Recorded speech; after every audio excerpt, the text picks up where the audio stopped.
राकेश एक कमाल का शेफ था, खासकर उसके हाथ के छोले भटूरे तो कस्टमर्स के फेवरेट और उसके रेस्टोरेंट के बेस्ट सेलर थे। वो पिछले 5 सालों से शहर के जाने माने रेस्टोरेंट में काम कर रहा था, पर धीरे धीरे उसे लगने लगा कि मेहनत तो सारी वो करता है और क्रेडिट और प्रॉफिट उसका बॉस ले जाता है। एक दिन उसके फ्रेंड ने उससे कहा कि तू अपना खुद का फूड जायंट क्यों नहीं खोल लेता। राकेश को भी बात सही लगी, आखिर रेस्टोरेंट उसके बनाए खाने से ही तो चल रहा है, तो एक एम्प्लॉय की तरह सैलरी लेने से अच्छा है कि वो खुद ही अपने रेस्टोरेंट का बॉस बन जाए। बस तो फिर क्या था, उसने जॉब छोड़ी, सेविंग्स का पिटारा उठाया और खोल लिया अपना very on food joint, Rakesh kitchen. शुरुआत में तो कुछ जान पहचान के लोग ही आया करते थे, लेकिन फिर भी राकेश पूरी लगन से काम करता था। वो पूरे जॉइंट को अलग अलग थीम पर डेकोरेट करता और लोगों से फीडबैक भी लेता। धीरे धीरे लोगों की भीड़ बढ़ने लगी और राकेश का वर्कलोड भी बढ़ गया। अब ना उसे फीडबैक लेने का टाइम मिलता, ना रेस्टोरेंट की साफ सफाई का, क्योंकि उसका सारा टाइम तो किचन में ऑर्डर प्रिपेयर करने में ही चला जाता था। तब उसे एहसास हुआ कि उसे किसी की हेल्प चाहिए, इसलिए उसने एक शेफ को हायर किया ताकि वो मार्केटिंग, अकाउंट्स और कस्टमर्स को हैंडल कर सके। पर वो शेफ थोड़ा कामचोर निकला और कस्टमर्स टेस्ट को लेकर कंप्लेन करने लगे। फिर राकेश ने सोचा कि ये काम उसके अलावा और कोई नहीं कर सकता। उसने उस एम्प्लॉय को निकाल दिया, पर सब कुछ मैनेज करना दिन ब दिन मुश्किल होता जा रहा था। इस बार राकेश ने सोचा कि किसी एक्सपीरियंस्ड मैनेजर को रखा जाए और राकेश खुद किचन पर फोकस करेगा। अब कुछ दिन तो सब ठीक ठाक चलता रहा। बढ़ते काम के कारण राकेश को 15-16 घंटे काम करना पड़ता। साथ ही रेस्टोरेंट का रेंट, मैनेजर की सैलरी और रॉ मटेरियल लाने के बाद जो उसे प्रॉफिट होता, तो उससे घर चलाना भी मुश्किल हो रहा था। आखिर 3 साल ट्राई करने और अपनी सारी सेविंग्स खत्म करने के बाद राकेश ने अपना रेस्टोरेंट बंद कर दिया और फिर किसी और के रेस्टोरेंट में शेफ का काम करने लगा। दोस्तों, ये कहानी केवल राकेश की ही नहीं है, बल्कि आज दुनिया भर में ऐसे कई यंगस्टर्स हैं जो कहीं ना कहीं इस कहानी से बहुत रिलेट करते हैं। फोर्ब्स मैगजीन की एक रिपोर्ट के मुताबिक दुनिया में लगभग 20% स्मॉल बिजनेसेस स्टार्ट होने के 1 साल के अंदर ही बंद हो जाते हैं, 30% अगले 2 सालों में और बाकी के 30% 5 से 10 सालों में फेल हो जाते हैं। केवल 10 से 20% बिजनेसेस एक सस्टेनेबल एंटरप्राइज में बदल पाते हैं। पर क्यों? इसी सवाल का जवाब आज हम ढूंढेंगे इस वीडियो में, जहां हम बात करेंगे स्मॉल बिजनेस के गुरु माइकल गर्बर की mega seller book the E myth revisited के बारे में। तैयार हो तो कमेंट कर दो, आई एम रेडी, क्योंकि जिंदगी बदलने वाली है दोस्त।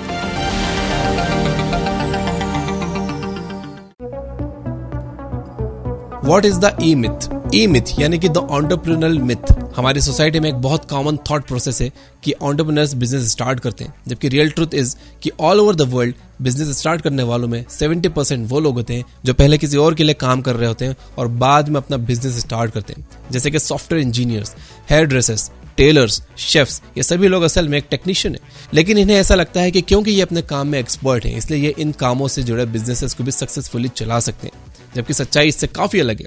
अगर आप एक टेस्टी पिज्जा बना सकते हो तो जरूरी नहीं है कि आप डोमिनोज या पिज्जा हट जैसा बिजनेस रन करोगे, या आप कोडिंग कर सकते हो तो जरूरी नहीं है कि आप फेसबुक ही बना लो। टेक्निकल वर्क करना या एक प्रोडक्ट तैयार करना तो बिजनेस का केवल एक ही पहलू है। इसके साथ साथ account management, marketing, planning, team management, system management जैसे कई और ऐसे काम हैं जो किसी भी बिजनेस को सक्सेसफुली रन करने के लिए आने चाहिए। और ये सच्चाई जब लोगों के सामने आती है तब उन्हें अपनी गलती का एहसास होता है, जैसे कि हमारी कहानी में राकेश को हुआ। The entrepreneurial scissor. बिजनेस करना है यार, कुछ बड़ा करके दिखाना है। मार्क ज़करबर्ग कोडिंग करके बिलियनर बन गया और हम इस 4x4 के कैबिन में बैठे किसी और की कंपनी के पीछे जवानी बर्बाद कर रहे हैं। एक तो प्रमोशन भी नहीं दे रहे और छुट्टी लेने जाओ तो ऐसे बिहेव करेंगे जैसे किडनी मांग ली हो। इनके लिए काम करने से अच्छा है कि मैं खुद कुछ अपना स्टार्ट करूं। आजकल ज्यादातर यंगस्टर्स कुछ ऐसा ही सोचते हैं। ऊपर से सोशल मीडिया पर ट्रेंड होते भारी भारी मोटिवेशनल फ्रेजेस जैसे कि be your own boss, make it large, break the matrix. इन सब ने तो स्टार्टअप और एंटरप्रेन्योरशिप को एक फैंसी स्टफ बना दिया। यही रीजन है कि पिछले कुछ सालों से स्टार्टअप के नंबर्स में एक ग्लोबल इंक्रीज देखने को मिला है। लेकिन प्रॉब्लम यह है कि लोग होश में नहीं बल्कि जोश में बिजनेस स्टार्ट करते हैं, और इसी जोश को ऑथर ने द एंटरप्रेन्योरल सीजर का नाम दिया है। जब इंसान को लगता है कि भाड़ में जाए सब, लेट्स डू इट, कुछ करके दिखाते हैं, और इस तरह से स्टार्ट होता है एक बिजनेस जो अगले कुछ सालों में ही फेल हो जाएगा। तो क्या सर एक आम आदमी का बिजनेसमैन बनने का सपना देखना गलत है? ऑथर कहते हैं कि बिजनेस स्टार्ट करने का डिसीजन गलत नहीं है, पर एक टेक्नीशियन के माइंडसेट के साथ बिजनेस में एंटर होना गलत है। क्यों? आइए समझते हैं। एक टेक्नीशियन को अपना काम बखूबी आता है और वो उसे पसंद भी होता है, इसलिए उसे लगता है कि उसका बिजनेस बस इसी से चल जाएगा, और वो पहले ही दिन से एक एम्प्लॉय की तरह अपने बिजनेस में काम करने लग जाता है, जबकि उसे अपने बिजनेस पे काम करना चाहिए। दोनों में फर्क क्या है? बहुत फर्क है। आप बताओ, क्या आज भी मार्क ज़करबर्ग फेसबुक में कोडिंग करते हैं? क्या मार्क के वैकेशन पर चले जाने पर फेसबुक बंद रहेगा? नहीं ना। पर आपका रेस्टोरेंट आपके कहीं भी जाने से बंद रहेगा, क्योंकि आपका बिजनेस पूरी तरह से आप पर ही डिपेंड है। ऐसे में ना तो आपको कोई फ्रीडम मिलेगी, ना खुद के लिए टाइम, और आप बिजनेस की जगह एक जॉब ही करते रहोगे, वो भी 15 से 16 घंटे, और ओवर टाइम के एक्स्ट्रा पैसे भी नहीं मिलेंगे। इसलिए जरूरी है कि बिजनेस स्टार्ट करने से पहले आप बिजनेस को अच्छे से समझ लो। 6 पॉइंट यहां बता रहा हूं इस किताब से, इन्हें अच्छे से समझ लेना। Number 1, the 3 pillars of your business. किसी भी बिजनेस को चलाने के लिए 3 लोगों की जरूरत होती है। द प्लानर यानी कि एंटरप्रेन्योर, द सेवियर यानी मैनेजर, एंड द डूअर यानी कि टेक्नीशियन। बेसिकली ये तीनों ही आपके बिजनेस के 3 पिलर्स होते हैं जो अलग अलग टाइम जोन में काम करके आपके बिजनेस को स्मूथली चलाते हैं। सबसे पहले आता है एंटरप्रेन्योर, जो कि फ्यूचरिस्टिक होता है। उसका माइंड प्लानिंग, आइडियाज और इनोवेशन के इर्द गिर्द घूमता रहता है। ऐसा कर लेंगे, वैसा कर लेंगे, प्रोडक्ट को ऐसा डिजाइन करेंगे, मार्केटिंग की वह स्ट्रेटेजी अपनाएंगे। दूसरा आता है मैनेजर, जो पास्ट में काम करता है, जो एंटरप्रेन्योर के सपनों को पास्ट के एक्सपीरियंसेस की कसौटी पर चेक करता है। पिछली बार ये किया था तो ये प्रॉब्लम आई थी, इसलिए इस बार इसको ऐसा नहीं करेंगे, कुछ वैसा करेंगे। कुछ ऐसे थॉट्स आते हैं मैनेजर को। एक तरह से एंटरप्रेन्योर के सपनों को मॉडिफाई करके हकीकत में बदलने का काम मैनेजर का है। तीसरा है टेक्नीशियन, जो प्रेजेंट में जीता है। उसे कोई मतलब नहीं कि पहले क्या हुआ, आगे आपको क्या करना है, उसे बस ये बताओ कि अभी क्या करना है। बाकी सभी थ्योरीज बनाते हैं और टेक्नीशियन उसे प्रैक्टिकली परफॉर्म करता है। एक सक्सेसफुल बिजनेस के लिए तीनों पिलर्स का बैलेंस में रहना बहुत क्रूशियल है। यूं तो हम सब में कहीं ना कहीं एक टेक्नीशियन, एक मैनेजर और एक एंटरप्रेन्योर छुपा है, पर प्रॉब्लम यह है कि वो बैलेंस्ड नहीं है। जिसने इस बैलेंस को क्रैक किया, समझो वो बिजनेसमैन बन गया। गर्बर कहते हैं कि आमतौर पर small business owner 70% technician, 20% manager और केवल 10% ही एंटरप्रेन्योर होते हैं, क्योंकि बेसिकली इन लोगों को अपना काम पसंद है, वो उसे ही करके खुश होते हैं। जब भी बात प्लानिंग और मैनेजमेंट की आती है तो उन्हें मुश्किल होती है। उन्हें प्रेजेंट में रहना पसंद होता है और सोचते हैं कि जो होगा देखा जाएगा। जबकि सक्सेसफुल बिजनेस के लिए आपको आगे का सोच कर और पीछे से सीख कर चलना होता है। Number 2, stages of business. दुनिया में हर चीज स्टेजेस में डेवलप होती है, बिजनेस भी। गर्बर ने अपनी किताब में बिजनेस डेवलपमेंट की 3 बेसिक स्टेजेस की बात की है। पहली है इन्फेंसी, जिसमें हमारी और आपकी तरह एक कॉमन इंडिविजुअल को एक आइडिया आता है और वो थोड़े बहुत कैपिटल की जुगाड़ करके बिजनेस स्टार्ट करता है। इस स्टेज में बेसिकली वो अकेला ही सब काम कर रहा होता है, पूरा बिजनेस उसी के अराउंड रिवॉल्व करता है। शायद यही रीजन है कि ज्यादातर बिजनेस इन्फेंसी स्टेज में ही फेल हो जाते हैं, क्योंकि ऑनर सारे रिस्पॉन्सिबिलिटीज अकेले ही पूरे करते करते थक जाता है और गिव अप कर देता है। पर ऑनर्स को ये याद रखना चाहिए कि जब मार्क ज़करबर्ग ने फेसबुक स्टार्ट किया तो वो खुद ही अपनी कंपनी के कोडर, सीईओ, सीटीओ, सीएमओ सब थे। फाइनेंस, मार्केटिंग से लेकर कोडिंग सब वही हैंडल करते थे। फेसबुक, अमेजन, यूट्यूब सब कभी ना कभी इन्फेंसी स्टेज से होकर ही गुजरे हैं। उसके बाद आता है एडोलसेंट स्टेज। इस स्टेज में ऑनर को फाइनली रियलाइज होता है कि वो सारा काम अकेले नहीं कर सकता। अगर उसे बिजनेस को आगे बढ़ाना है तो कोई ना कोई एम्प्लॉय उसे रखना होगा। इस स्टेज में आकर ऑनर वर्क डेलीगेट करना सीखता है, यानी कि दूसरे को काम देना सीखता है। लेकिन फिर भी ऐसे कई बिजनेसेस हैं जो यहाँ तक आकर फेल हो जाते हैं। क्यों? क्योंकि ऑनर को लगता है कि उसका काम उससे बेहतर कोई और कर ही नहीं सकता। इसलिए कई बार ऑनर एम्प्लॉय को हटाकर वापस स्टेज 1 में पहुंच जाते हैं। आखिर में आता है स्टेज ऑफ मैच्योरिटी, जिसमें बिजनेस फाइनली स्टेबल होने लगता है। अब चाहे छोटा काम हो या कोई बड़ी रिस्पॉन्सिबिलिटी, हर चीज प्रॉपर्ली डेलीगेट हो जाती है। इस स्टेज में आने के बाद ऑनर अपने बिजनेस से ब्रेक ले सकता है। अब उसे 14-15 घंटे खुद काम करने की जरूरत नहीं पड़ती। ऑथर कहते हैं कि केवल वही बिजनेसेस इस स्टेज पर पहुंच सकते हैं जो स्टार्टिंग से ही इस स्टेज के लिए प्लान्ड हो, यानी कि बिजनेस स्टार्ट करते समय ही आपको पता होना चाहिए कि आप इसे मैच्योरिटी तक कैसे पहुंचाने वाले हैं। नंबर 3 बहुत इंपॉर्टेंट है, build a system not a business.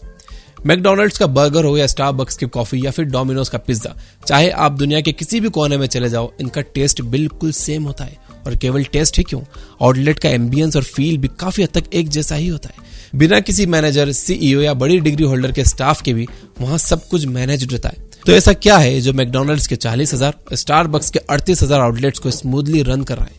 वो है इनका बिजनेस सिस्टम। अगर आप अपने बिजनेस को एक ऑटोमेटेड सिस्टम में बदलने में कामयाब हो गए तो बिजनेस आपके इन्वॉल्वमेंट के बिना भी स्मूथली चलेगा और तभी सही मायने में आप अपने लिए एक फाइनेंशियली इंडिपेंडेंट लाइफ क्रिएट कर पाओगे। वरना पूरी जिंदगी आप 12-12 घंटे काम करते ही रहोगे तो फायदा क्या हुआ बिजनेस रन करने का? बिजनेस को सिस्टम के तौर पर एस्टेब्लिश करने का एक और फायदा यह है कि किसी बिजनेस को तो रेप्लिकेट करना मुश्किल है, लेकिन सिस्टम इजीली रेप्लिकेट हो सकता है। अब इससे होगा ये कि जब आप बिजनेस को एक्सपांशन की ओर ले जाओगे तो हर बार आपको स्क्रैच से प्लानिंग नहीं करनी पड़ेगी। आप एक बिजनेस की तरह दूसरा बिजनेस सेम सिस्टम के साथ किसी और लोकेशन पर रेप्लिकेट कर सकते हो। यानी सिंपली आपको अपना बिजनेस पहले ही दिन कुछ इस तरह प्लान करना होगा कि फ्यूचर में आप उसकी फ्रेंचाइजी खोल सको। Number 4, build system dependent business, not a people dependent one. आपने बड़ी मेहनत से अपना रेस्टोरेंट खोला, सब अच्छा चल रहा था, बिजनेस ऑलमोस्ट मैच्योरिटी के स्टेज में एंटर होने ही वाला था। इसी बीच आपके हेड शेफ को कोई और अच्छा ऑफर मिला और उसने रिजाइन कर दिया। अब आप कैसे मैनेज करोगे? या तो आपको अपने लिए नया शेफ ढूंढना पड़ेगा या फिर उसके ऑफर से ज्यादा सैलरी देकर रोकना होगा। दोनों ही कंडीशन में आपके बिजनेस पर बड़ा इंपैक्ट पड़ेगा। अब अगर मैकडोनल्ड या KFC का एक एम्प्लॉय रिजाइन करके जाता है तब क्या होता है? वो बड़ी ही इजीली किसी और एम्प्लॉय को ट्रेन करके हायर कर लेते हैं। कैसे? क्योंकि उनका पूरा बिजनेस सिस्टम डिपेंडेंट है और कोई भी थोड़ी सी ट्रेनिंग के बाद उस सिस्टम को अडॉप्ट कर सकता है। इसलिए किसी भी एम्प्लॉय के जाने से मैकडोनल्ड के बिजनेस पर कोई असर नहीं पड़ता। Number 5, work on your business, not in your business. Rahul का सपना है कि वो देश की टॉप बेकरी चेन एस्टैब्लिश करे, तो क्या इसके लिए उसे सारी जिंदगी केक बेक करना पड़ेगा? माइकल गर्बर के अकॉर्डिंग बिल्कुल नहीं। ऑथर कहते हैं कि अगर आप एक कमाल का केक बेक कर सकते हो तो अपनी रेसिपी को सिंप्लीफाई करो और डॉक्यूमेंट करो, ताकि टाइम आने पर वही टेस्ट कोई और भी क्रिएट कर सके और आप बेकिंग की जगह किसी और इंपॉर्टेंट काम पर फोकस कर सको। इस तरह धीरे धीरे आप खुद को टेक्नीशियन के रोल से निकाल सकते हो। ऐसे ही आप हर रोल को प्ले करके उसका सिस्टम तैयार कर सकते हो, उसे डॉक्यूमेंट कर सकते हो और किसी और को उस डॉक्यूमेंटेड इंस्ट्रक्शंस के अकॉर्डिंग काम करने के लिए हायर कर सकते हो।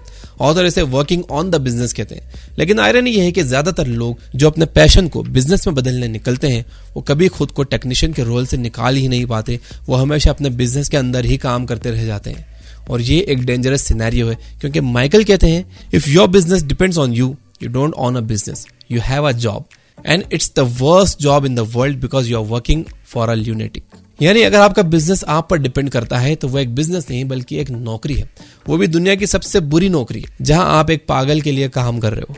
नंबर 6, द टर्न की रेवोल्यूशन। आज के मॉडर्न टाइम में हमारे पास जो है वो हमें कम लगता है, फिर चाहे वो रिश्ते हो या पैसे या स्टेटस हो या सक्सेस हो, हमेशा कुछ ना कुछ मिसिंग सा लगता है। असल में वो मिसिंग चीज बाहर नहीं बल्कि हमारे अंदर ही है। वो मिसिंग चीज है लाइफ का पर्पस, और सही विजन के साथ खुला बिजनेस आपकी लाइफ में पर्पस की कमी को पूरा कर सकता है, बशर्ते आप ये याद रखें कि आपका बिजनेस आपकी लाइफ नहीं बल्कि एक अच्छी लाइफ जीने का जरिया है और एक दिन इसे डेवलप करके आपको इसे ऑटो पायलट मोड पर छोड़ देना होगा। यही है टर्न की रेवोल्यूशन, जहां पहले ही दिन से आप अपने बिजनेस को इंडिपेंडेंटली रन होने के लिए तैयार करते हो। कई लोग इस चीज को 2-4 बिजनेसेस में अपनी किस्मत आजमाने और मेंटली और इकोनॉमिकली एग्जॉस्ट होने के बाद समझते हैं, लेकिन कुछ लोग इसे पहले ही दिन से फॉलो करते हैं, जैसे कि मैकडोनल्ड्स ब्रदर्स। रिचर्ड मैकडोनल्ड और मॉरिस मैकडोनल्ड, 2 भाई जिन्होंने 1940 में एक रिवोल्यूशनरी आइडिया के साथ कैलिफोर्निया में एक रेस्टोरेंट स्टार्ट किया। उनका रेस्टोरेंट बाकी सभी से कई मायनों में अलग था। एक तो उनका मेन्यू लिमिटेड था, दूसरी उनकी सर्विसेज काफी फास्ट थी। कुछ ही टाइम में यह आउटलेट पूरे टाउन में फेमस हो गया। इसी दौरान उनकी मुलाकात मल्टी मिक्सर कंपनी के सेल्स एग्जीक्यूटिव रे क्रॉक से हुई। इस जगह के सिस्टम को देखते ही क्रॉक समझ गए कि इसे रेप्लिकेट करना आसान होगा, क्योंकि हर चीज मैकेनाइज्ड और सिंप्लीफाइड थी। इस तरह क्रॉक्स ने दोनों भाइयों के साथ हाथ मिलाया और मैकडोनल्ड्स कॉर्पोरेशन का जन्म हुआ। अगर मैकडोनल्ड्स हैमबर्गर का बिजनेस रेप्लिकेट करना आसान नहीं होता तो शायद आज इंडिया में बैठकर हम उसकी बात ही नहीं कर रहे होते। मे बी वो बस कैलिफोर्निया का एक फेमस रेस्टोरेंट होता। अगर आप भी अपने बिजनेस को मैकडोनल्ड्स की तरह रेप्लिकेटिंग मॉडल में डेवलप करना चाहते हो तो आपको फॉलो करने होंगे ये 7 बिजनेस डेवलपमेंट स्टेप्स। जानते हैं। Number 1, figuring your primary aim. आपका प्राइमरी एम वो मोटिवेशन है जिसके लिए आप बिजनेस स्टार्ट करना चाहते हो। ज्यादातर लोग बस जोश में आकर बिजनेस शुरू करते हैं, इसलिए धीरे धीरे वो अपना मोटिवेशन खो देते हैं। लेकिन जिन्हें अपना प्राइमरी एम क्लियर होता है उनका बिजनेस भी एक क्लियर विजन के साथ स्टार्ट होता है। आपका प्राइमरी एम क्या है, इसे जानने के लिए खुद से बस 3 सवाल पूछो। वो क्या है जो मेरे लिए सबसे ज्यादा वैल्यूएबल है, मैं अपनी लाइफ को किस तरह से देखता हूं और मैं क्या बनना चाहता हूं। माइकल बहुत स्ट्रांगली ये बिलीव करते हैं कि एक सक्सेसफुल बिजनेसमैन वही बन सकता है जो ये जानता हो कि वो अपनी जिंदगी से क्या चाहता है। एक सक्सेसफुल इंसान लाइफ को किसी चैलेंज की तरह देखता है, जबकि एक ऑर्डिनरी इंसान लाइफ को बस किसी कर्स या ब्लेसिंग की तरह देखता है। तो आप लाइफ को कैसे देखते हो, इसी के आधार पर आपके बिजनेस का सक्सेस और फेलियर डिपेंड करता है। Number 2, making your strategic objective. आपका स्ट्रेटेजिक ऑब्जेक्टिव यानी कि अल्टीमेटली आपका बिजनेस आपके प्राइमरी एम को अचीव करने के लिए कैसे हेल्प करेगा। आप लाइफ में क्या चाहते हो ये तो आपने तय कर लिया, अब आप उसे अचीव कैसे करोगे ये तय करेगा आपका स्ट्रेटेजिक ऑब्जेक्टिव। अपने स्ट्रेटेजिक ऑब्जेक्टिव को प्लान करने के लिए आपको पहले ये क्लियर करना होगा कि जैसी लाइफ आप जीना चाहते हो उसके लिए आपको कितने पैसे चाहिए। तभी आप डिसाइड कर पाओगे कि आपका फाइनेंशियल विजन क्या है। आपको 30 करोड़ की कंपनी बनानी है या 3000 करोड़ की, क्योंकि लाइफ में सक्सेस फील करने के लिए पैसे मायने नहीं रखते, बल्कि आपके लिए सक्सेस की डेफिनेशन क्या है वो मायने रखती है। Number 3, creating your organisational strategy. आपने अपने लिए एक बिजनेस तो प्लान कर लिया, लेकिन आप हमेशा तो अकेले इसे नहीं चला सकते। इसलिए यह बहुत जरूरी है कि आप रिस्पॉन्सिबिलिटीज और अकाउंटेबिलिटीज को एनलिस्ट करो और उसके अकॉर्डिंगली अपनी ऑर्गेनाइजेशनल स्ट्रेटेजी को प्लान करो, क्योंकि अल्टीमेटली आपका वर्क फोर्स ही वो इंस्ट्रूमेंट है जो आपको आपके प्राइमरी गोल तक पहुंचाएगा। ऑर्गेनाइजेशनल स्ट्रेटेजी का होना भी इसलिए जरूरी है ताकि आपका बिजनेस एक सिस्टम के अकॉर्डिंग चल सके, वो किसी खास इंसान पर डिपेंड ना हो, फिर वो चाहे इंसान आप खुद ही क्यों ना हो। Number 4, deciding your management strategy. आपका बिजनेस और ऑर्गेनाइजेशनल स्ट्रक्चर प्लान करने के बाद बारी आती है इनके मैनेजमेंट को प्लान करने की। आखिर अपने आइडिया को कस्टमर्स तक पहुंचाने के लिए बहुत सी चीजों को मैनेज करना होता है, फिर चाहे वो रॉ मटेरियल प्रोक्योरमेंट हो या प्रोसेसिंग, कौन कब कहां कैसे करेगा, इसकी भी तो प्लानिंग करनी होगी और इसके लिए जरूरत पड़ती है मैनेजमेंट स्ट्रेटेजी की। Number 5, determining your people strategy. अगर आप चाहते हो कि लोग आपके लिए काम करें, आपके सपनों और बिजनेस को आगे बढ़ाने में मेहनत करें, तो आपके बिजनेस में प्रॉपर पीपल स्ट्रेटजी का होना बहुत जरूरी है। यानी आप अपने एम्प्लॉयज का ध्यान कैसे रखोगे, उन्हें कैसे अपने काम करने के लिए कन्विंस करोगे। ये बहुत जरूरी स्टेप है जो आपको सही मायनों में एक लीडर, एक एंटरप्रेन्योर बनाता है। अपने ऑर्गेनाइजेशन की पीपल स्ट्रेटजी को डिजाइन करते टाइम आप गर्वर की ये 2 बातें ध्यान में रखें। पहला, कभी भी किसी और को वो काम करने के लिए ना कहो जो शायद आप खुद नहीं करते। दूसरा, अपने लोगों से एक इमोशनल कनेक्शन बनाए रखो। Number 6, making your marketing strategy. सब तैयार हो गया, आपका प्रोडक्ट भी बन गया, लेकिन अब ये प्रोडक्ट लोगों तक पहुंचेगा कैसे, लोग इसके बारे में जानेंगे कैसे? इसके लिए आपको तैयार करनी होगी अपने प्रोडक्ट की मार्केटिंग स्ट्रेटेजी। मार्केटिंग स्ट्रेटेजी तैयार करते समय इस बात का ध्यान रखो कि आपका प्रोडक्ट क्या है।